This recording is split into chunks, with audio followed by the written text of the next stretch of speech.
Let's go back to the 1990s. They sometimes say the worst ideas in Washington are bipartisan. I think sometimes that's true. We had a bipartisan consensus dating back to the 1990s that we were somehow going to export Big Macs and Happy Meals, and that was going to spread democracy to places like China. That we thought we could use our money, our investment, to get them to be more like us.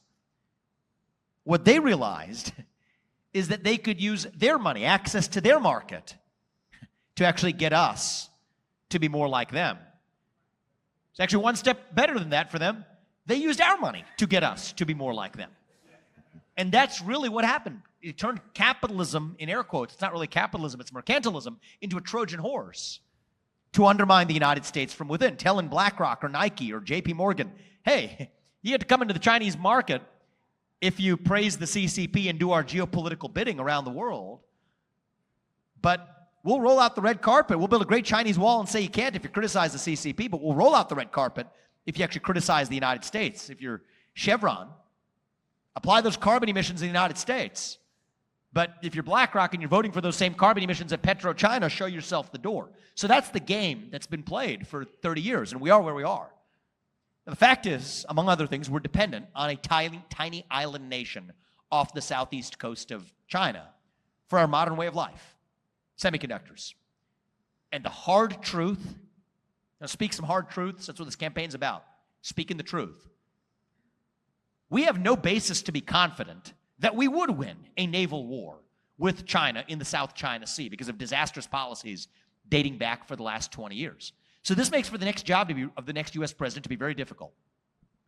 So what I've said is, look, I'm going to go over my foreign policy in a whirlwind here because it's all connected. First thing I would do is end the Ukraine war. I will end the Ukraine war on terms that advance American interests, specifically freeze the current lines of control like a Korean War armistice agreement, make a hard commitment that NATO will not admit Ukraine to NATO, and I know not everyone in this audience will agree with me on that, and that's okay. But I want to be clear about why. This will require, as a condition for that deal, Vladimir Putin to exit his military alliance with China. And the Russia-China military alliance is the top threat that we face today. Hypersonic missile capabilities, nuclear capabilities in Russia's hands ahead of the U.S., combined with China's naval capacity ahead of the U.S., and an economy that we depend on for our modern way of life. That alliance is a problem. I gave a speech at the Nixon Library a couple nights ago. Why did I pick the Nixon Library? This is a reverse maneuver of what Nixon did with Mao. Did we trust Mao Zedong? No, we did not. But we trusted him to follow his self-interest because he did not enjoy being Brezhnev's little brother. Well, Putin does not enjoy being Xi Jinping's little brother. This is our moment to pull apart the Russia-China alliance. That is the #1 deterrent for China going after Taiwan. Why? Because Xi Jinping's calculus right now is that the U.S. will not want to go to war with two different allied nuclear superpowers at the same time. But if Vladimir Putin's no longer in his camp, then Xi is going to have to think twice. Now let's get India on side. I would do a broad deal with India. Commitments, maybe give them a deal like we've given to Chile or Australia. India would salivate for that deal in terms of economic partnership. That allows us to further reduce dependency on China for our supply chains, Apple on down. That's a good thing. But it further allows India to have more money to be able to invest in its own naval capacity to block the Malacca Strait, the Andaman Sea, which China gets most of its Middle Eastern oil supplies through. If China knows India would block the Andaman Sea in the context of a conflict, Xi Jinping will have to think twice before going after Taiwan. I'm a big fan of ideological exports of the United States. People laugh at this one. I don't mean this as a joke. Turning Taiwan into part of what military strategists call the porcupine strategy. Part of that is make the Second Amendment an export to Taiwan. Give them an opportunity to say they'll adopt a Second Amendment, which actually frightens China quite a bit. Putting a gun in every Taiwanese household, training them how to use it. That will make Xi Jinping think twice before going after Taiwan. And then I top that off with moving us from strategic ambiguity to strategic clarity on Taiwan. These are words you're not supposed to articulate. Even gesticulating the syllables, the utterances of them, invite criticisms from traditional views on foreign policy. But I think we live in the 21st century. I believe in reviving Nixonian realism to actually secure peace. Here's what I'll say. We will not be ambiguous about this. Right now we have strategic ambiguity. I'm going to go to strategic clarity, say we will defend Taiwan until we have semiconductor independence in this country, which is where I will lead us by the end of my first term in office. After which point, our commitments, by definition, will and should change.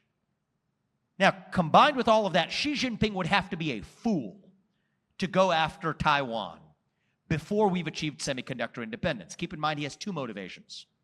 One is he wants to squat on the semiconductor supply chain to hold an economic gun to our head, and I am not okay with that, just as I am not okay with the Chinese spy balloon flying over half our land, just as I'm not okay with the Chinese spy base sitting off the coast of Cuba, just as I'm not okay with Chinese-made fentanyl coming through the hands of Mexican drug cartels through our southern border, killing 50 times the number of people who died on 9/11 due to die this year of Chinese-made fentanyl crossing our southern border. It's a modern Monroe Doctrine. You don't mess with us on our own soil, and you do not hold an economic gun to our head. So no, we will stand up with a spine with strategic clarity, not ambiguity.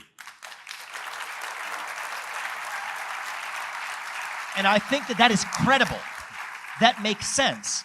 But the tougher part of that, but I believe we have to say this out loud to get our objectives really in securing peace and advancing our interests, is that our commitments may change after we've achieved semiconductor independence, which puts Taiwan on notice that it has to spend not 1-point-something% of its GDP on defense. That's a joke. For Taiwan to be spending that little, they need to be at 4 or 5% of GDP. This puts them on notice to get their act together in order. Maybe even notice ahead of their 2024 election over there. Whether it's the KMT or somebody else that wins in Taiwan, let them have the debate about what their GDP spending needs to be. And I think that this is the way that we're going to find our path forward in the 21st century to being, yes, the leading nation on earth economically and otherwise, by moving from the model of fake liberal hegemony to a model of actual realism, a model of actual nationalism grounded in a modern Monroe Doctrine that says we're going to actually defend the homeland and our interests of the homeland. That's what the next phase and next chapter of American foreign policy ought to look like. And I'm frankly shocked that I am the only person in either political party right now, actually, that has embraced that vision. I think George Bush famously said it in a debate about 20 years ago. What did he say? I will listen to my generals, when asked about some question he didn't know the answer to. My view is, coming in as an outsider, I will not just listen to my generals. I think it is the job of the commander-in-chief to bring an independent vision that restores true purpose to our military. And to me, the top purpose of the U.S. military ought to be to protect and defend the homeland, to advance American interests, to deter wars, and when necessary, to win wars. That is how we advance our interests in this country.